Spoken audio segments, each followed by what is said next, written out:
The US is putting every pressure on Russia, as the Europeans are doing, through the sanction packages. Look what has been happening with Lukoil and Rosneft and all the other stuff the US is doing. The US is still delivering crucial air defense and other lethal weapons into Ukraine through this PURL program, so paid for by Canadian, European allies and partners.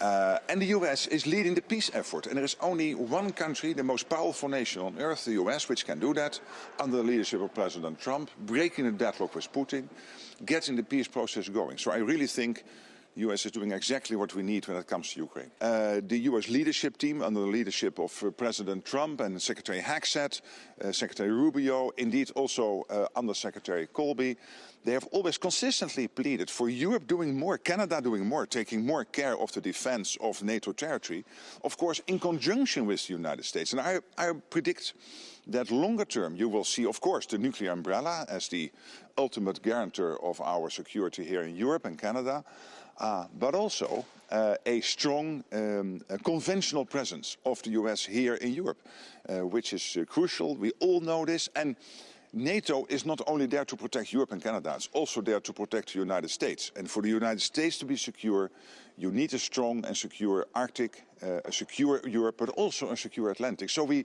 are in this together. This is how this alliance was founded 77 years ago in 1949. When it comes to Secretary Hegseth, I mean, I'm in regular contact with him and all the senior officials in the United States. Of course, the American president, #1, the overall leader of the US, but also his whole foreign leadership and defense Secretary of War leadership team.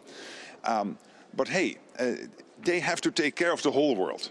This is the United States. NATO is very important, but there is also the Western Hemisphere. There's also the Indo-Pacific. I totally accept it, agree with it. And I had dinner last night with Bridge Colby. I think he has been a consistent voice of, hey, Europe, do more.